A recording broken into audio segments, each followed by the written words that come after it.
Kinukulit mo ba ang Diyos? O kaya, ang Diyos ba bingi? Hindi naman. Kaya nga yung kantang nagustuhan ko yung kanta na yun eh. I believe above the storm, the smallest prayer will still be heard. I believe that someone in the great somewhere hears everywhere. Every time I hear a newborn baby cry, or touch a leaf, or see the sky, and I know why.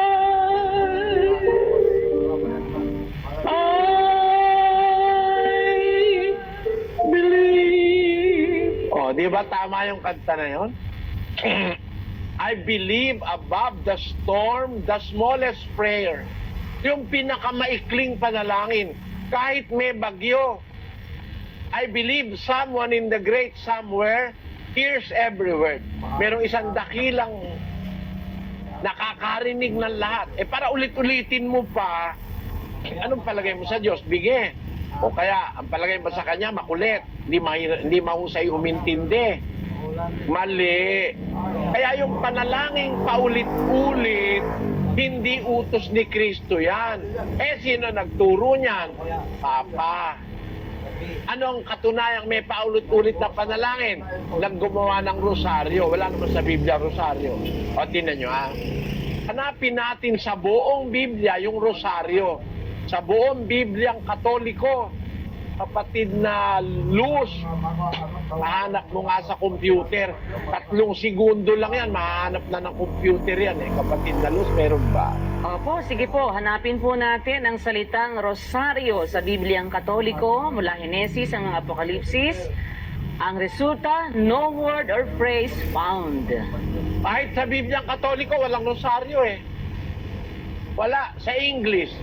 Baka naman meron sa English na Bibliang Katoliko, baka may rosaryo.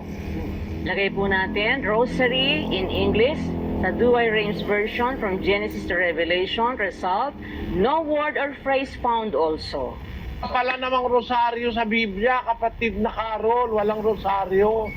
Para gawin mong instrumento ng panalangin paulit-ulit. Wala sa Bibliang rosaryo. Wala rin sa Bibliang limbo. Basahin natin yung, panak mo yung limbo, Sis Luz. Salita pong limbo, hanapin natin sa Bibliang Katoliko mula Henesis hanggang Apokalipsis. Ang resulta, no word or phrase found. Yung purgatory, meron ba sa Bibliang Katoliko? Meron ba nun? Purgatory sa Douay-Rheims version naman po mula Henesis hanggang Apokalipsis pa rin. No word or phrase found also. Naman pala yan eh. Hanapin mo nga yung onion, Sis Luz. Onion.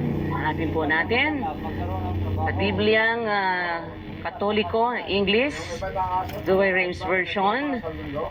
From Genesis to Revelation, result, one word or phrase found. Mabuti pa pala yung onion, may sa Biblia. Yung purgatorio, wala. Yung limbo, wala. Yung rosaryo, wala.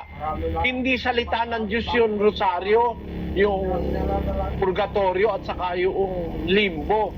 Pero yung sibuyas, nasa Biblia pala yun, may onions eh. Basahin natin yung talata. We remember the fish that we ate in Egypt free cost. The cucumbers come into our mind, and the melons, and the leeks, and the onions, and the garlic. Sa Tagalog, kapatid na Daniel. Ating naaalaala ang isda na ating kinakain sa Ehipto na walang bayad, ang mga pipino at ang mga milon at ang mga puwero at ang mga sibuyas at ang bawang. Pa nga yung sibuyas at bawang panggisa eh. Nasa Biblia. Purgatorio at saka limbo at saka rosaryo, wala sa Biblia. Huwag ka namang magagalit sa aking kapatid na Carol. Kasi yun ang tanong mo eh, paano makikilala yung tunay na relihiyon? Ang tunay na relihiyon, nagtuturo ng salita ng Diyos lang. Walang halong salita ng tao. Kasi pag hinaluan mo ng salita ng tao, ng utos ng tao, ng konsepto ng tao, nawawalang kabuluhan ng relihiyon. Ulitin natin ang 7:7 ng Marcos.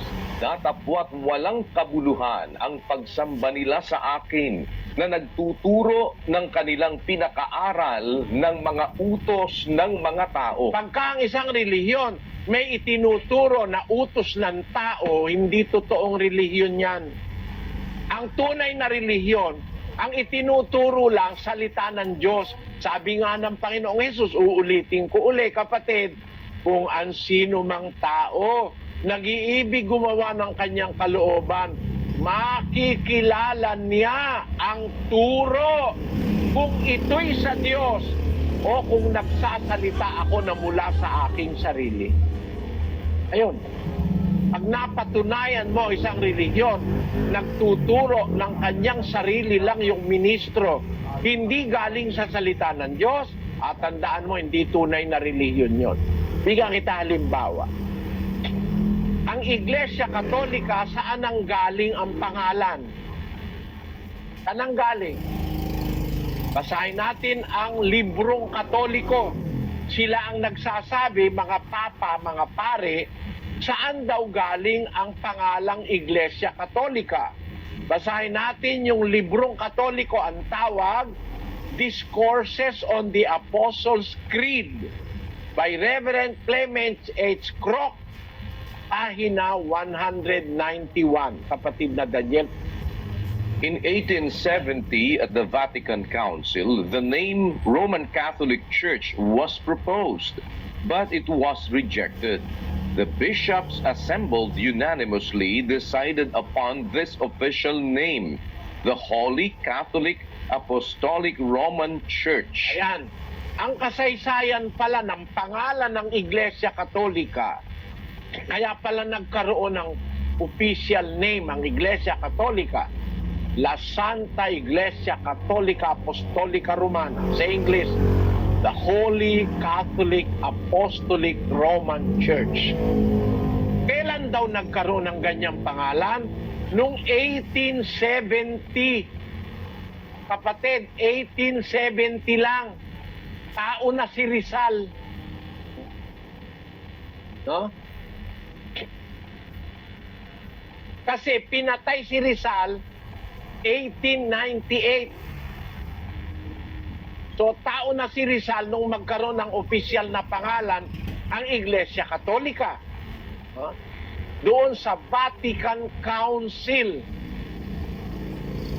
Ngayon, bakit ng 1870 lang?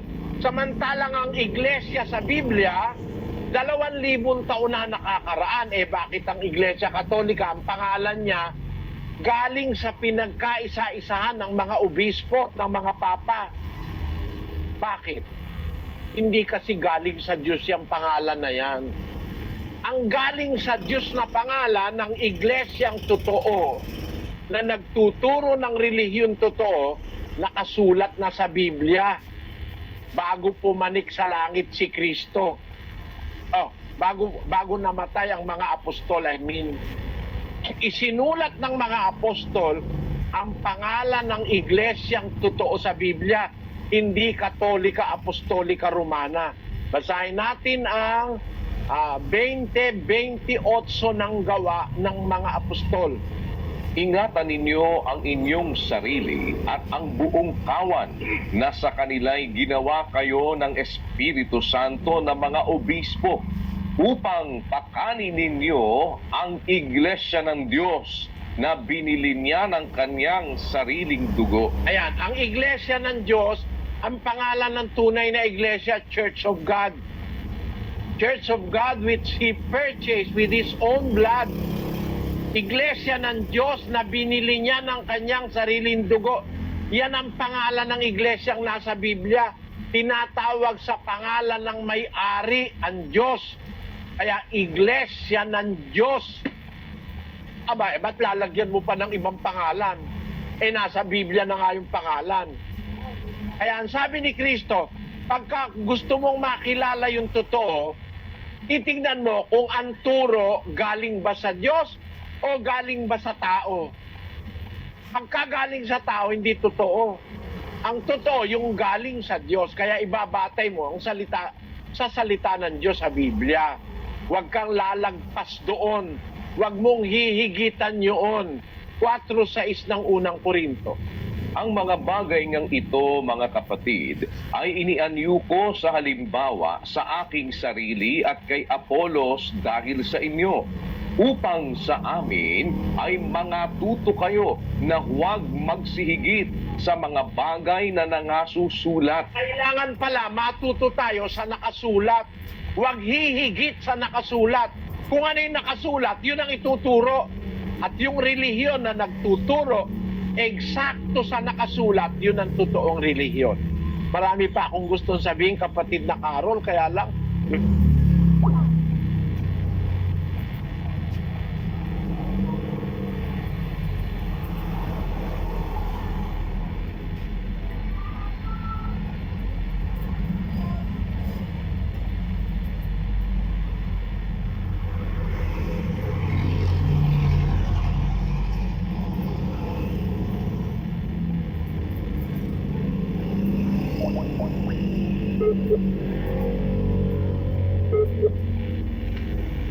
Napunto lang po sandali yung connection natin. Napapakonect po ulit tayo, mga kapatid.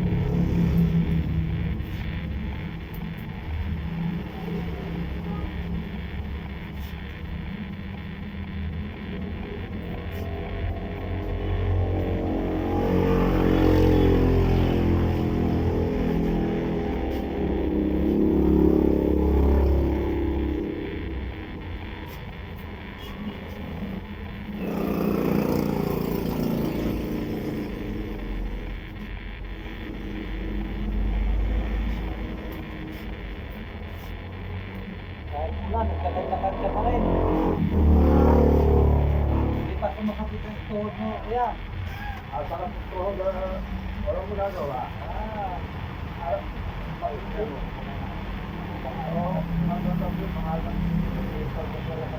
Dito mga ano? Ito na. Labugin ko ano? At isa kami mataas at ibadan. Talagang labugin.